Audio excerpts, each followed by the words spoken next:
I have a book review for you. It's called, just checking, Let's Move the Needle, an activism handbook for artists, crafters, creatives and makers. Build community and make change by Shannon Downey. It's a book about craft and being creative and activism. Shannon Downey seems to have impeccable credentials when it comes to activism.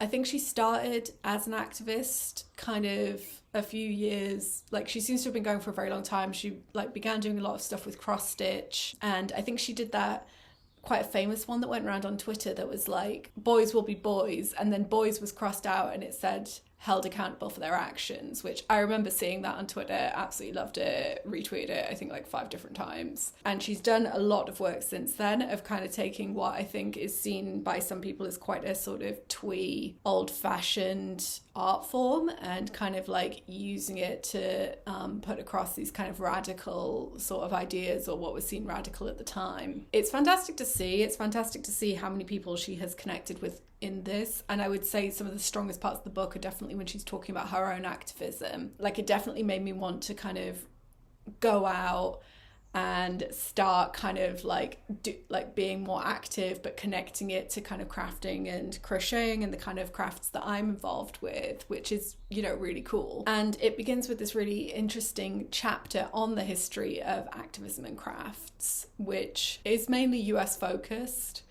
but there were examples from other countries around the world, and a lot of it is, it's women and underrepresented groups and LGBT people, so groups that we don't really hear of in the story of activism and within these movements. And really cool the number of different techniques that are used, she touches on lace making and pottery. She tells this story, which I didn't know at all, which is the pussy hats that were kind of everywhere when Donald Trump got elected on the Women's March. And that was such a thing in Europe as well. I remember going to that march. I didn't wear the hat because I don't love that phrase. I get that it was a callback to something he'd said, but I didn't connect with the hats. But it was, kind of impressive to see all of them, this sea of pink hats.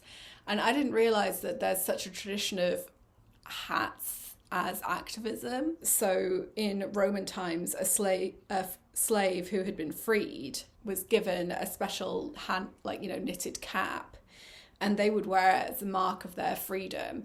And then that was adopted during the French Revolution and the American Revolutions, where they had these special hats that were seen as you were a revolutionary and you were aligned with that cause. And then so it's quite cool then to see her make that connection into the present day. I would recommend this book just in terms of all of these cool stories. You could be the most apolitical creator in the world, and I believe you would still feel a little bit of something reading this, feel proud, feeling like there's this amazing tradition. But that is only one chapter of the book, and the rest of the book is, then it moves into talking about activism, and it's so detailed, so many resources, so many tools. It's very US focused, but if you're in the US, I would be you don't have to be creative to find this book useful. She covers so many different points around how to identify the cause you want to get behind, how to be thoughtful about how you approach it, how to kind of build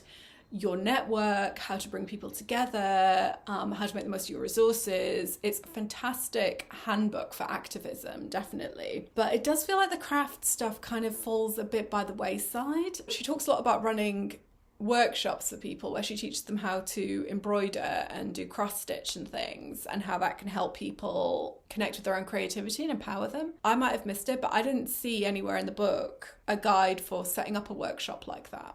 To me, that's a really easy, clear way for someone who is creative and crafting themselves to step it up in terms of, okay, this is how you set up a workshop to teach people how to do your craft, and you can create something that also acts to raise awareness or to bring education around an issue.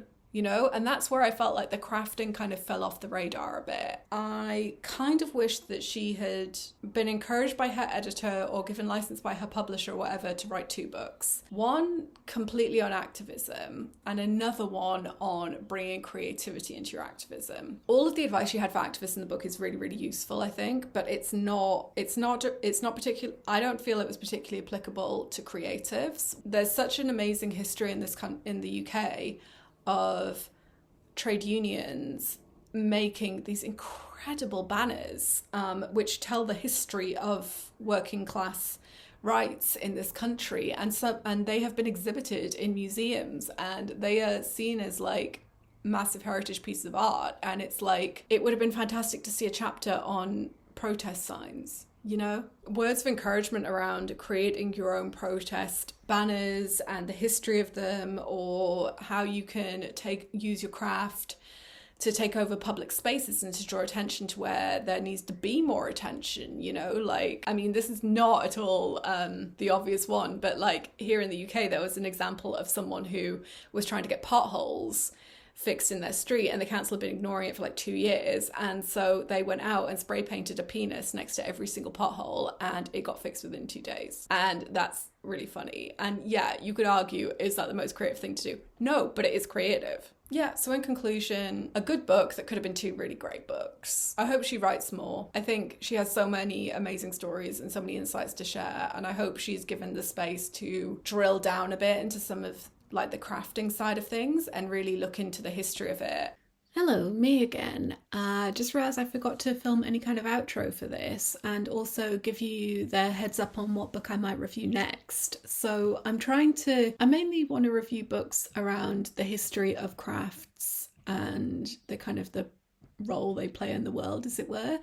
And the next one, The Fabric of Civilization, How Textiles Made the World by Virginia Postrel. So unless something really interesting comes up on NetGalley, I think that's probably the next one I'm going to review. I imagine it'll be in about a month's time. But yeah, for now, I hope you enjoyed this review. Like, subscribe, do whatever you want. Bye.